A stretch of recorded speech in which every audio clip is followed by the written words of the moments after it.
પ્રકરણ 4 ગતિમાન વિદ્યુત ભારો અને ચુંબકત્વ. એક અગત્યનો ક્વેશ્ચન છે મિત્રો, ટોરોઇડ. તો ટોરોઇડ, આ જે પ્રશ્ન છે 2 માર્ક્સમાં પૂછાય છે.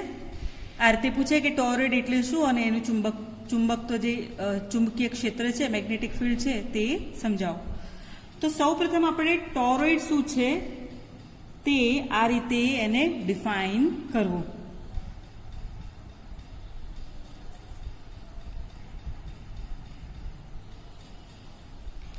મિત્રો ટોરોઇડની વ્યાખ્યા આપણે લખીશું.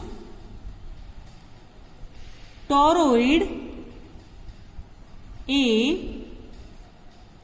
પોલી વર્તુળાકાર રિંગ પર તારના ઘણા બધા આંટા પાસે વીંટાળેલા હોય છે. મિત્રો ફરી સમજી લઈએ ટોરોઇડ શું છે. તો અહીંયા આકૃતિ દર્શાવી છે. આ એક પોલી વર્તુળાકાર રિંગ છે. ઓકે, અને આ વર્તુળાકાર રિંગ ઉપર તારના જે ઘણા બધા આંટા તમને દેખાઈ રહ્યા છે તે પાસે વીંટાળેલા હોય છે. એટલે આપણે કહી શકીએ કે ટોરોઇડ એટલે એક પોલી વર્તુળાકાર રિંગ ઉપર તારના ઘણા બધા પાસે વીંટાળેલા આંટા. હવે બીજી રીતે પણ ટોરોઇડને વ્યાખ્યાયિત કરી શકાય છે. મિત્રો તમે સોલેનોઇડ જોયું જ છે બધાએ. સોલેનોઇડ કોને કહેવાય? હું અહીંયા સાદી આકૃતિ બતાવું છું. એક સોલેનોઇડ આપણે આ રીતે બતાવીએ તો આ રીતે સોલેનોઇડ છે, બરાબર. હવે આ જે સોલેનોઇડ છે, આ સોલેનોઇડને જો આપણે વર્તુળાકાર વાળીએ, ધારો કે આ એક સોલેનોઇડ છે અને આ સોલેનોઇડને આ રીતે, આ સોલેનોઇડ છે એને આ રીતે આમ વર્તુળાકાર વાળી એના 2 છેડાને જોડવામાં આવે તો બનતી રચના ટોરોઇડ છે. તો બીજી વ્યાખ્યા આપણે એ રીતે કહી શકીએ કે લાંબા સોલેનોઇડને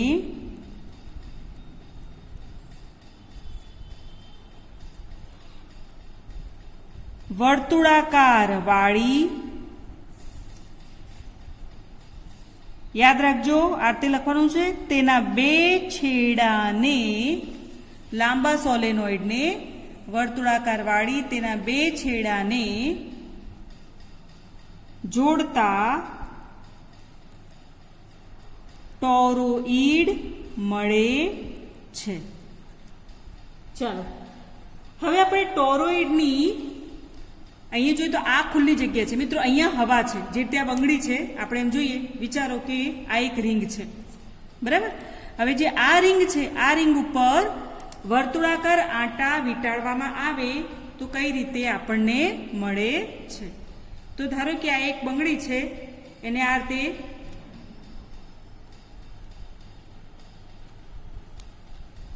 વર્તુળાકાર આંટા આપણે લઈએ, આ રીતે વર્તુળાકાર આંટા બતાવીએ તો અહીંયા તમે જોશો કે અહીંયા શું છે, અહીંયા હવા છે અને આ રિંગની આજુબાજુમાં પણ શું છે, હવા છે. અહીંયા પણ હવા છે અને આજુબાજુ પણ હવા છે. તો એ જ રીતે ટોરોઇડમાં પી બિંદુની વાત કરીએ અને ક્યુ બિંદુની વાત કરીએ તો અહીંયા ચુંબકીય ક્ષેત્ર શું થશે? 0 થશે. હવે ચુંબકીય ક્ષેત્ર ક્યાં મળશે? તો મિત્રો આપણે જાણીએ છીએ કે સોલેનોઇડમાં આપણે શીખી ગયા કે સોલેનોઇડમાં અંદર અક્ષની નજીક ચુંબકીય ક્ષેત્ર આપણને પ્રબળ અને સમાન મળતું હતું. હવે આ જે છે આને આપણે આ રીતે ગોળ વર્તુળાકાર વાળી દઈએ તો એ કેવી રચના મળે? આ રીતે મળે છે. તો અહીંયા શું થશે? જે ચુંબકીય ક્ષેત્ર સોલેનોઇડમાં અહીંયા મળતું હતું એ ચુંબકીય ક્ષેત્ર, એ ટાઈપનું ચુંબકીય ક્ષેત્ર ક્યાં મળશે? અહીંયા આ રીતે મળશે. ચુંબકીય ક્ષેત્ર જે મેં અહીંયા દર્શાવેલું છે અંદરની લીટીમાં. હવે આપણે ચુંબકીય ક્ષેત્રનું મૂલ્ય શોધવું છે. એ માટે અહીંયા આકૃતિમાં ટોરોઇડનો આડછેદ બતાવેલો છે અને વર્તુળાકાર ગાળાઓ બતાવે છે. જમણા હાથના નિયમ મુજબ ટોરોઇડના અંદરના ભાગમાં ચુંબકીય ક્ષેત્રની દિશા છે એ સમઘડી દિશામાં લેવાની છે. સમઘડી દિશામાં અહીંયા બતાવેલી છે. હવે અહીંયા આપણે જોઈએ તો 3 એમ્પિરિયન ગાળા લેવાના છે. મિત્રો અહીંયા શા માટે આપણે એમ્પિરિયન ગાળા લઈશું? કારણ કે અહીંયા આપણે ટોરોઇડમાં ચુંબકીય ક્ષેત્ર શોધવા માટે એમ્પિયરના સર્કિટલ નિયમનો ઉપયોગ કરવાના છીએ. એટલા માટે આપણે એમ્પિરિયન ગાળા લેવાના છે. તો તમે જોશો કે આ જે રિંગ છે, આ રિંગની અંદર તમે જોશો કે જે આપણે આંટા છે તે આંટામાં પસાર થતો, અંદર દાખલ થતો પ્રવાહ આ રીતે આઈ બતાવેલો છે અને આ તે બહાર નીકળતો પ્રવાહ આઈ બતાવેલો છે. તો અહીંયા આપણે જે 3 ગાળા છે એ 3 ગાળામાં આપણે જોશો કે ટપકા શું બતાવે છે, તો ટપકા મિત્રો અહીંયા આંટા બતાવે છે જે તાર બહાર નીકળે છે અને આ ક્રોસ બતાવે છે, શું બતાવે છે કે જે તાર અંદરની તરફ દાખલ થાય છે. હવે સમમિતિ મુજબ ચુંબકીય ક્ષેત્ર એ દરેક ગાળાને સ્પર્શકની દિશામાં હોવું જોઈએ, એટલે કે ગાળા માટે મૂલ્ય અચળ હોવું જોઈએ. અહીંયા 3 એમ્પિરિયન ગાળા બતાવે છે મિત્રો, ગાળો 1, ગાળો 2 અને ગાળો 3. આ 3 એમ્પિરિયન ગાળા આપણે લીધા છે. હવે એ તમે જુઓ કે ગાળા 2 અને 3 વડે બનતી વર્તુળાકાર વિસ્તાર જોઈએ, તો આ વિસ્તાર ટોરોઇડને છેદે છે. એ રીતે છેદે છે કે વિદ્યુત પ્રવાહ ધારિત તારનો દરેક આંટો ગાળા 2 વડે એક વખત, આ ગાળો 2 છે એના વડે એક વખત અને ગાળા 3 વડે 2 વખત છેદાય છે. તો હવે ગાળા 1 માટે ચુંબકીય ક્ષેત્રનું મૂલ્ય આપણે B1 લઈએ. ગાળો 1, ગાળો 2 અને ગાળો 3 છે. તો ગાળા 1 ની વાત કરીએ, 1 માટે વાત કરીએ તો અહીંયા ચુંબકીય ક્ષેત્રનું મૂલ્ય જો B1 લઈએ, ગાળા 1 માટે ચુંબકીય ક્ષેત્રનું મૂલ્ય આપણે B1 લઈએ તો એમ્પિયરના સર્કિટલ નિયમ મુજબ આપણે ત્રિજ્યા આપણે R1 લઈએ છીએ. ધારો કે આ ત્રિજ્યા R1 છે, તો ત્રિજ્યા R1 આપણે લઈએ તો એની લંબાઈ L કેટલી થાય, તો L બરાબર થશે 2πr1. પરિઘ છે, આ પરિઘ આપણે લીધું તો આ લંબાઈ થશે 2πr1. પણ આ ગાળામાં વિદ્યુત પ્રવાહ ઘેરાતો નથી. ક્યાં ઘેરાશે? અહીંયાથી અહીંયા, આ દરમિયાન ઘેરાય છે. એટલે અહીંયા વિદ્યુત પ્રવાહ ઘેરાતો નથી. આ ભાગ કેવો છે? આ રીતનો છે. ધારો કે આપણે ગાળો લીધો, એ ગાળો 1 શેની અંદર આવશે? તો ગાળો 1 આની અંદર આવશે. હવે અહીંયા કોઈ વિદ્યુત પ્રવાહ ઘેરાય છે? નથી ઘેરાતો મિત્રો, કારણ કે વિદ્યુત પ્રવાહ ક્યાં છે? અહીંયા આંટાઓ ઉપર છે, અહીંયા નથી. વિદ્યુત પ્રવાહ અહીંયા પણ નહીં હોય, અહીંયા પણ નથી. તો અહીંયા કોઈ વિદ્યુત પ્રવાહ ઘેરાતો નથી. તો હવે વિદ્યુત પ્રવાહ અહીંયા શું થશે? I1 બરાબર 0 થશે. તો માટે આપણે લઈએ એમ્પિયરનો નિયમ લઈએ મિત્રો, તો એમ્પિયરના નિયમ મુજબ શું થશે? B1 2πr1 is equal to μ0 IE, અને IE નું મૂલ્ય આપણે 0 મૂકીએ તો આપણને B1 બરાબર શું મળશે? 0. અહીંયા આપણને ચુંબકીય ક્ષેત્ર મળશે 0. ચલો આગળ જોઈએ મિત્રો.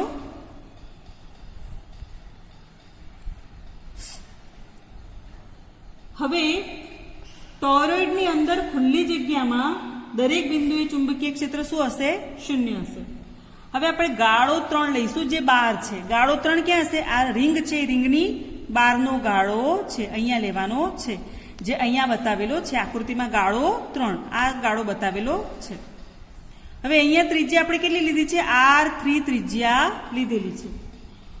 ગાળા 3 ઉપર ચુંબકીય ક્ષેત્ર B છે, તો અહીંયા આપણે ગાળો 3 લઈએ. ગાળા 3 માટે ચુંબકીય ક્ષેત્ર B3 શોધવું છે. અહીંયા L બરાબર આપણે લઈએ 2πr3, પરંતુ અહીંયા જાણીએ છીએ કે આપણે I is equal to 0 છે. પ્રવાહ શું છે? 0 છે. તો પ્રવાહ 0 છે તો આપણે અહીંયા લઈએ કે B3 2πr3 is equal to μ0 IE, અને IE ની કિંમત 0 મૂકીએ તો B3 બરાબર શું થાય? તો B3 બરાબર 0 થાય. અહીંયા પણ ચુંબકીય ક્ષેત્ર 0 છે. ચાલો હવે ગાળા 2 માટે વાત કરીએ. તો ગાળા 2 માટે, આ ગાળા માટે વાત કરીએ જેની આપણે ત્રિજ્યા કેટલી લીધી છે? R2 લીધેલી છે.